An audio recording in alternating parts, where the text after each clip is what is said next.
दोस्तों ये video leverage analysis lecture series का वीडियो नंबर 4 है। इसके पहले मैंने 3 वीडियो अपलोड कर चुका और उस तीनों में पहले में तो बेसिक कॉन्सेप्ट्स था और फार्मूलाज था। सेकंड और थर्ड में अब तक हमने 3 क्वेश्चन को प्रैक्टिकल क्वेश्चन को सॉल्व कर लिया। चौथे लेक्चर में कोशिश करूंगा कुछ एडवांस प्रॉब्लम को लेने की कोशिश करूंगा, लेकिन उससे पहले कि किस तरह के एग्ज़ाम में क्वेश्चन और आ सकते हैं। ठीक है, इसके लिए एक बहुत आसान सा क्वेश्चन मैंने यहाँ पे ले रखा है। हल्का सा आपको बताना है कि पैटर्न किस किस पैटर्न पे एग्ज़ाम में क्वेश्चन आ सकते हैं लेवरेज एनालिसिस पर।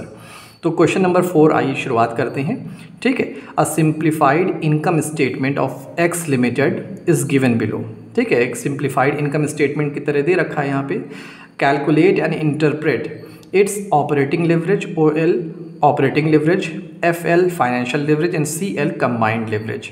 ठीक है, OL operating, financial leverage and combined leverage. एक चीज़ मैं अभी तक आपको बताना भूल गया, कुछ बुक्स में आपको ऑपरेटिंग लेवरेज को डिग्री ऑफ ऑपरेटिंग लेवरेज भी कहते हैं, उसको शॉर्ट में DOL बोलते हैं। ऐसे ही फाइनेंशियल लेवरेज को डिग्री ऑफ फाइनेंशियल लेवरेज, जिसको शॉर्ट में DFL बोलते हैं, एंड कंबाइंड लेवरेज को DCL बोलते हैं, डिग्री ऑफ कंबाइंड लेवरेज। ठीक है, तो कंफ्यूज होने की ज़रूरत नहीं है, बात एक ही चीज़ है। अगर एग्ज़ाम में आपको डिग्री ऑफ ऑपरेटिंग लेवरेज या डिग्री ऑफ फाइनेंशियल लेवरेज या डिग्री ऑफ कंबाइंड लेवरेज कहा, तो मतलब यही है कि आपको operating leverage, financial leverage and combined leverage he calculate करना है। इसमें आपको इंटरप्रिटेशन भी पूछा है, जो कि हम लोग नॉर्मली हर क्वेश्चन में करते ही चले आ रहे हैं, इसमें भी करेंगे। ये आपका एक इनकम स्टेटमेंट दिया है, कुछ डिटेल्स हैं सेल्स की, variable cost, fix cost, EBIT, ठीक है, interest, taxes at the rate of 30%, 29,400 और नेट इनकम का दिया है। अब देखते हैं कि हमारे काम का क्या क्या चीज़ है। ठीक है, हमने यहाँ प्रॉफिटेबिलिटी स्टेटमेंट बना लिया है, पर्टिकुलर्स अमाउंट। आइए देखते हैं, आपको अब मालूम हो गया है फॉर्मूला और तरीका कैसे है, तो बहुत जल्दी से करते हैं कि बहुत सिंपल क्वेश्चन है। इसमें सिर्फ आपको जो था इनकम स्टेटमेंट दिया था। देखिए, सेल्स आपकी 10,50,000, उसमें से वेरिएबल कॉस्ट उसका भी अमाउंट दिया हुआ था क्वेश्चन में 7,67,000। इन दोनों को डिडक्ट करने पे कंट्रीब्यूशन आता है, जो अमाउंट में है 2,83,000 रुपीज़। इसमें से आप फिक्स कॉस्ट लेस कर देंगे 75,000, आपका EBIT आ जाएगा, जिसको ऑपरेटिंग प्रॉफिट भी बोलते हैं, 2,08,000 रुपीज़। इसमें से इंटरेस्ट लेस कर देंगे, उसका भी इंटरेस्ट का अमाउंट दिया हुआ है क्वेश्चन में। आपको ये मालूम नहीं कि लोन कितना है या कितना % इंटरेस्ट है, कोई बात नहीं, हमें तो सिर्फ इंटरेस्ट का अमाउंट से ही मतलब होता है, चाहे कैलकुलेट करना पड़े या कैलकुलेटेड क्वेश्चन में दिया हुआ हो। यहाँ पे ऑलरेडी गिवन है 1,10,000, उसको डिडक्ट कर देंगे या EBIT में से, तो वो हमारा EBT हो जाएगा, अर्निंग बिफोर टैक्सेस। ठीक है, लेस कर देंगे उसमें से टैक्सेस को 30% रेट भी दिया है और अमाउंट भी दिया है क्वेश्चन में, दोनों चीज़। तो चाहे तो आप पूरा अमाउंट लिख दीजिए 29,400 रुपीज़, और अगर आप 98,000 का 30% कैलकुलेट करेंगे तो वो भी 29,400 रुपीज़ ही आएगा। ठीक है, तो आप जो चाहे कर दें, इसको लेस करने पे आपका EAT आ जाएगा, अर्निंग आफ्टर टैक्स, जो कि 68,600 दिया है। अच्छा, ये क्वेश्चन में आपको ये भी दिया हुआ है। ठीक है, इसके आगे की इन्फॉर्मेशन हमारे पास क्वेश्चन में नहीं है। ठीक है, ना ही प्रेफरेंस डिविडेंड है, ना ही नंबर ऑफ़ इक्विटी शेयर्स की इन्फॉर्मेशन है। तो जितनी इन्फॉर्मेशन हमें क्वेश्चन में दी रहेगी, वहाँ तक ही हमें चार्ट बनाना है। ठीक है, अब हमारे पास EAT आ चुका है, सेल्स से स्टार्ट किया था, EAT तक पहुंच चुके हैं। क्वेश्चन में कह रहा था कि हमें operating leverage, financial leverage and combined leverage हमें कैलकुलेट करना है। आइए देखते हैं। ऑपरेटिंग लेवरेज का फॉर्मूला हमारा है कंट्रीब्यूशन डिवाइडेड बाय EBIT। हमारा कंट्रीब्यूशन 2,83,000 है, EBIT हमारा 2,08,000 है। इन दोनों को डिवाइड करके आपका आंसर आ जाएगा 1.36 टाइम्स। ठीक है, इंटरप्रिटेशन भी लिखना पड़ेगा साथ ही साथ, हमने लिखा नहीं है क्या, कैसे, आप तो आपको आइडिया मिल गया कैसे लिखना है, क्या इंटरप्रिटेशन इसका होगा, सुन लीजिए एक बार। Operating leverage of X limited is 1.36 times. It means that if sales is increased by 1%, अगर सेल्स को 1% से इंक्रीज कर दिया जाए तो EBIT विल इंक्रीज बाय 1.36%। ये इंटरप्रिटेशन में लिख दीजिएगा कि if sales increases by 1%, EBIT will increase by 1.36%। ठीक है। फाइनेंशियल लिवरेज क्या होता है, EBIT divided by EBT। EBIT का अमाउंट 2,08,000 रुपीज़ एंड EBT का अमाउंट 98,000 रुपीज़। इन दोनों को डिवाइड करने पे 2.12 टाइम्स आ गया हमारा फाइनेंशियल लिवरेज। इंटरप्रिटेशन में क्या लिखेंगे कि the financial leverage of X limited is 2.12 times. It means that if EBIT increases by 1%, EBT will increase by या EPS will increase by 2.12%। देखिए EBT बोल दीजिए उसको या EAT बोल दीजिए। अगर आपने EBIT को 1% इंक्रीज़ किया तो आपका EBT, आपका EAT और आपका EPS सब के सब 2.12% से इंक्रीज़ होंगे, ये मतलब है। तो आप यहाँ पे इंटरप्रिटेशन में क्या लिखेंगे, if EBIT will increase by 1%, EBT या EAT या EPS विल इंक्रीज़ बाय 2.12%। ठीक है। क्यों हमने तीनों को और ऑप्शन में लिखा, EBT या EAT या EPS, इन तीनों का परसेंटेज सेम रहेगा। अगर आपको कन्फ्यूजन है कि कैसे सेम रहेगा, तो मैंने जब क्वेश्चन नंबर 1 कराया था आपको, जिसमें वीडियो नंबर 2 का, तो उसमें हमने आखिरी में वेरीफाई करने के लिए कि हमारा क्वेश्चन सही है कि नहीं सही है या क्या इंटरप्रिटेशन निकलेगा, उसको मैंने पूरा एक्सप्लेन करके आपको दिखाया था। ठीक है। तो इन तीनों का, EBT का, EAT का और इसके बाद के जितनी चीज़ होंगे, इन सब एक ही परसेंटेज से चेंज करेंगे।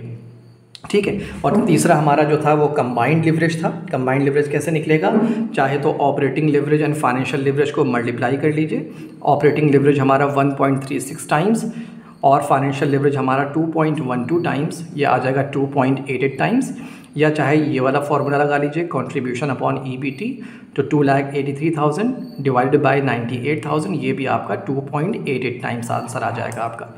ठीक, इसका इंटरप्रिटेशन क्या लिखेंगे, if the combined leverage of X limited is 2.88 times, it means that if sales increases by 1%, EPS या EAT या EBT विल इंक्रीज बाय 2.88%। ठीक है। तो इस तरह का हमें इसका इंटरप्रिटेशन लिखना है। क्वेश्चन बहुत सिंपल था, सिर्फ इसमें आपको क्या दे रखा था, इसमें आपको एक इनकम स्टेटमेंट दे रखा था। ठीक है। आप उसको ऐसे बना लीजिएगा, प्रॉफिटेबिलिटी स्टेटमेंट, ये फॉर्मेट याद रखिए। ठीक है। इसी पे सारा ही क्वेश्चन आपका बेस्ड रहेगा। ठीक है। ये तो बहुत सिंपल क्वेश्चन था। अब एक एडवांस वर्जन का क्वेश्चन हम सॉल्व करते हैं कि अगर एग्ज़ाम में टफ क्वेश्चन आएगा तो उस टाइप में क्वेश्चन आपके एग्जामिनेशन में आ सकता है। आइए क्वेश्चन देखते हैं। क्वेश्चन नंबर 5 हमारा है, a firm has a sales of ₹15 lakh. ठीक है। 15 लाख रुपए इसकी सेल्स है। Variable cost 8,40,000। अभी तक जो वेरिएबल कॉस्ट दी रहती थी वो हमेशा परसेंटेज के बेसिस में दी रहती थी कि 50% ऑफ सेल्स, 60% ऑफ सेल्स। यहाँ पे आपको वेरिएबल कॉस्ट का अमाउंट ही दे दिया है 8,40,000 रुपीज़, कोई बात नहीं। And fix cost of ₹1,20,000, fix cost की अमाउंट भी दी है। इट हैज़ अ डेट को क्या बोलते हैं हिंदी में, कर्ज।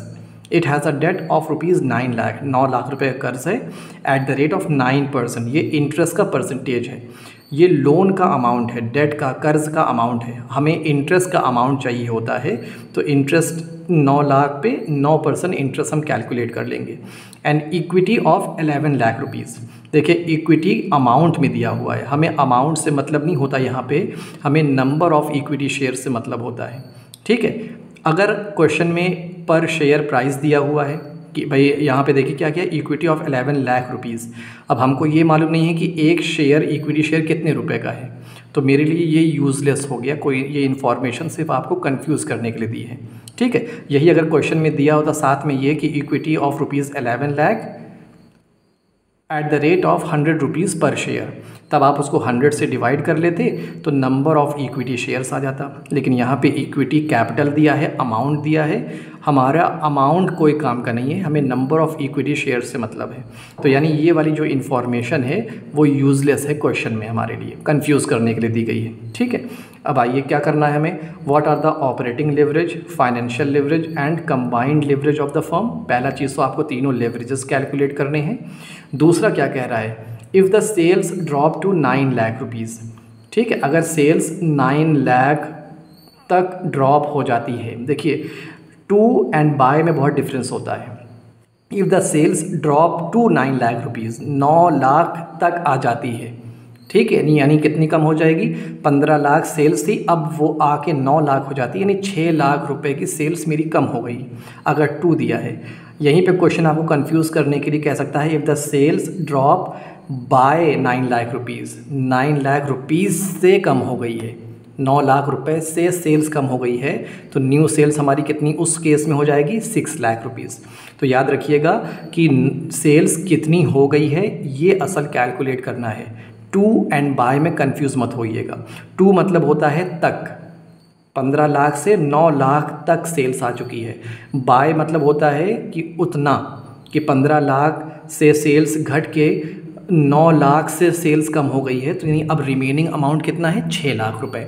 तो यहाँ पे क्वेश्चन में सिंपल क्या कह रहा है कि if the sales drop to 9 lakh rupees, तो आपकी नई सेल्स कितनी हो गई है, 9 लाख, घट गई है, ठीक है। जब घटती है तो पर नेगेटिव में आता है ना भैया, आपका परसेंट पिछले बार में 80% था, इस बार 70% आया, तो क्या कहेंगे, 10% कम हो गया है ना, तो -10% हो गया आपका ना।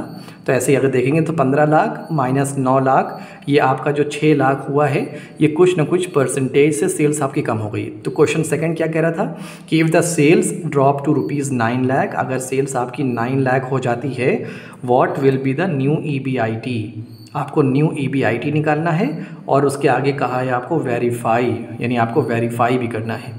तो आइए सिंपल तरीके से पहले क्वेश्चन सॉल्व करते हैं। हमने प्रॉफिटेबिलिटी स्टेटमेंट बना रखा है पहले से, ठीक है। आइए, प्रॉफिटेबिलिटी स्टेटमेंट बहुत सिंपल है। Sales 15 lakh rupees, variable cost amount दिया हुआ है 8,40,000, दोनों को डिडक्ट कर देंगे, हमारा कॉन्ट्रीब्यूशन आ जाएगा 6,60,000 रुपीज़।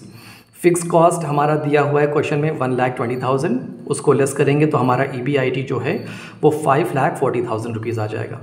इंटरेस्ट का अमाउंट नहीं दिया है, लेकिन इंटरेस्ट लोन अमाउंट दिया है। लोन कितना है, डेट कितना है, 9 लाख रुपीज़, कितने परसेंट इंटरेस्ट पे लिया है वो लोन, 9% पे। तो 9% ऑफ 9 लाख जब आप निकालेंगे तो वो 81,000 आ जाएगा, ये आपका 4,59,000 आ जाएगा EBT। इसके आगे हम लोग टैक्स लेस करते हैं, लेकिन टैक्स के बारे में क्वेश्चन साइलेंट है, क्वेश्चन में कुछ कहा नहीं है। उसके आगे प्रेफरेंस डिविडेंड लेस करते हैं, उसके बाद नंबर ऑफ़ इक्विटी शेयर से डिवाइड करते हैं, लेकिन ये तीनों इन्फॉर्मेशन क्वेश्चन में दी ही नहीं है, ठीक है। तो क्वेश्चन में दी नहीं है, तो इसलिए हम भी यहीं पर रुक जाएंगे EBT तक, क्योंकि हमारे सारे फार्मूलाज EBT तक आराम से कैलकुलेट हो जाएंगे। तो आइए, हमारा ऑपरेटिंग लिवरेज क्या हो जाएगा, contribution divided by EBIT।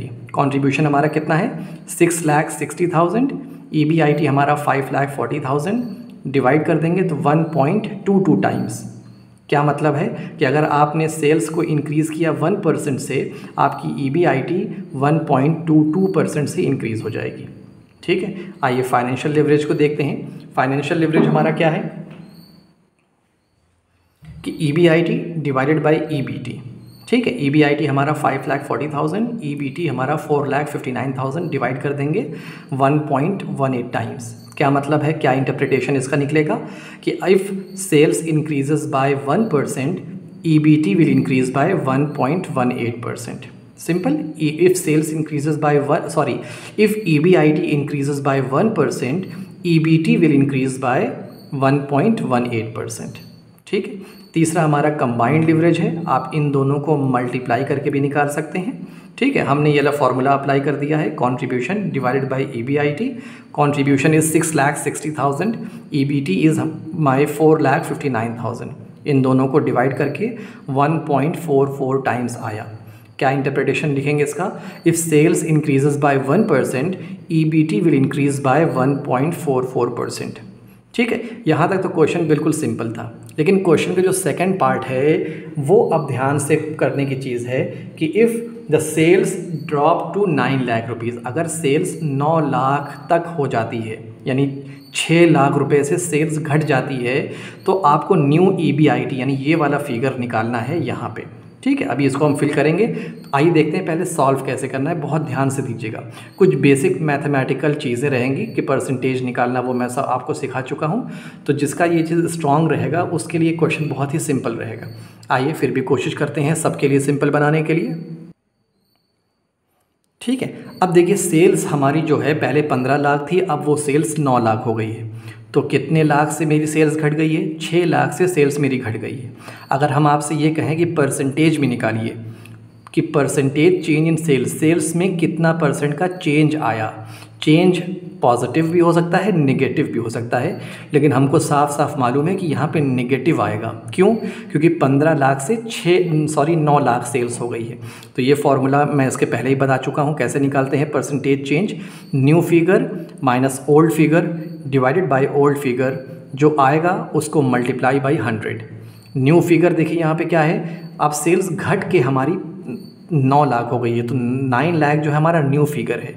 Old figure पुरानी सेल्स क्या थी? 15 लाख डिवाइडेड बाय पुरानी सेल्स 15 लाख इंटू 100। इन सब को सॉल्व करने पे आपका देखिए माइनस में आ जाएगा। 9 लाख में से 15 लाख लेस करेंगे तो -6 लाख आएगा ना। तो जब इसको सॉल्व करेंगे तो -40% हो गया।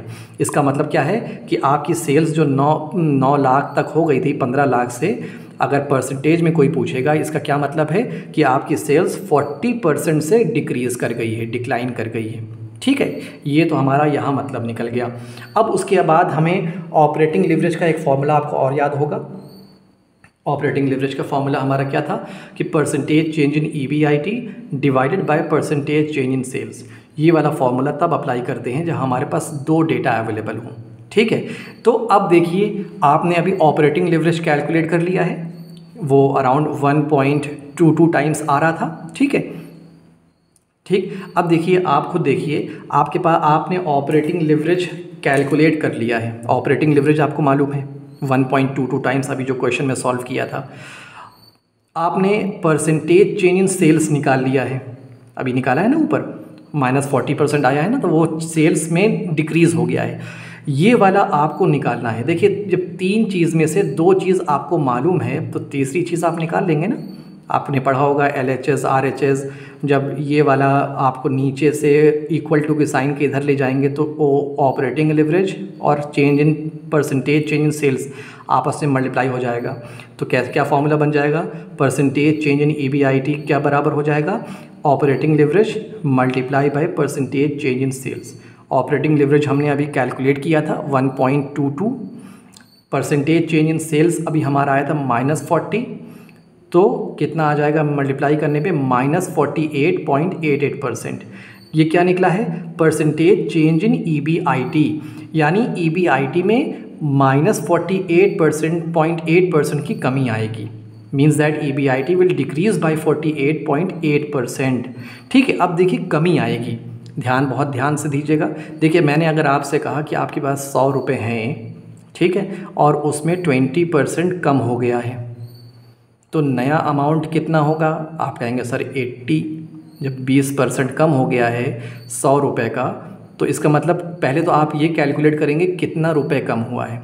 ठीक है, तो कैसे निकालेंगे आप? अगर हमने कहा कि 100 रुपये का 20% कम हो गया है, तो आप पहले कैलकुलेट करेंगे 100 मल्टीप्लाई बाई 20%, जिसको बाद में 20/100 भी आप लिखेंगे। कहेंगे सर 20 रुपीज़ आया है। अब नया कितना बचा आपके पास? तो 100 पहले था, 20 कम हो गया है, 80 आया कि नहीं? अब वही चीज़ आपको यहाँ निकालना है कि आपको तो अभी परसेंटेज निकाला है कि आपकी जो EBIT है वो 48.8% से घट जाएगी। तो पहले तो आप ये निकालिए कि कितना अमाउंट घटेगा। देखिए, हमारा change in EBIT in amount में कैसे निकलेगा? हमारा पुराना वाला EBIT कितना था? आप क्वेश्चन रिवाइंड करके देखेंगे तो 5,40,000 हमारा EBIT आ रहा था। ठीक है, 5,40,000 को कितना परसेंट, पहले परसेंट निकालेंगे। जैसे हमने कहा 100 रुपये था, आपका 20% ख़त्म हो गया, तो मल्टीप्लाई किया आपने 20% से ना। तो हमने यहाँ पे क्या करें, EBIT 48.8% से कम हो रहा है, तो कितना कम हो रहा है? 2,64,000 रुपये कम हो रहा है। कितना बचा अब? ये तो कम होने वाला अमाउंट है। तो न्यू EBIT क्या हो जाएगा? जो पुराना EBIT था 5,40,000, कितना आपने घटा दिया, कितना घट गया, कितना डिक्लाइन कर गया EBIT, वो अभी निकाला 2,64,000। तो इन दोनों को लेस करने पे 2,76,000 है, ये आपका न्यू EBIT आ गया।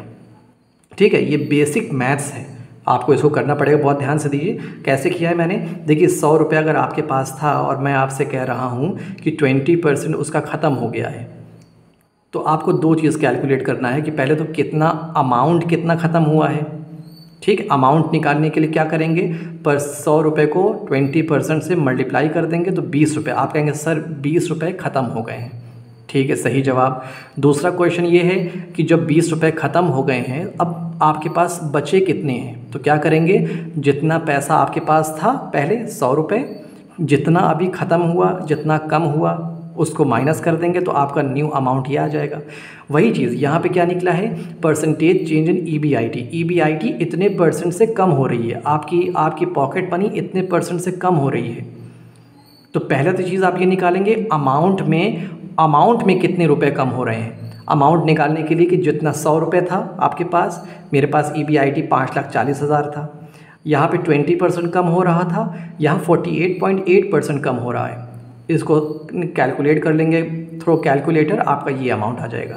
ये वाला अमाउंट वो है जितने अमाउंट से आपकी पॉकेट मनी कम हो रही है। मिसाल के तौर पे यहाँ पे तो EBIT कम हो रही है, यानी 20 रुपीज़ आपने निकाला कि सर 20 रुपीज़ मेरा कम हो गया।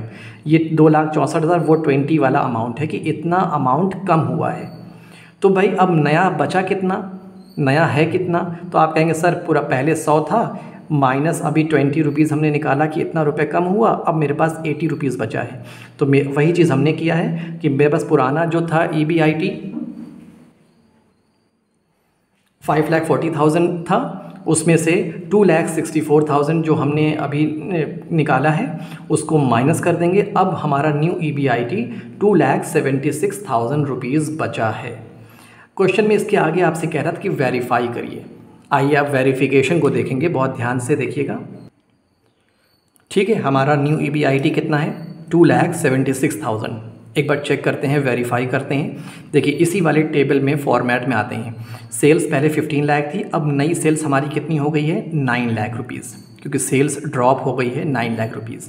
अच्छा, मसला अब आएगा वेरिएबल कॉस्ट निकालने का। देखिए अगर यहाँ पे परसेंटेज दिया होता कि वेरिएबल कॉस्ट जो है वो हमारी सेल्स की 50% है, तो हम यहाँ पे 9 लाख का 50% ले लेते, लेकिन यहाँ पे वेरिएबल कॉस्ट अमाउंट में दिया है।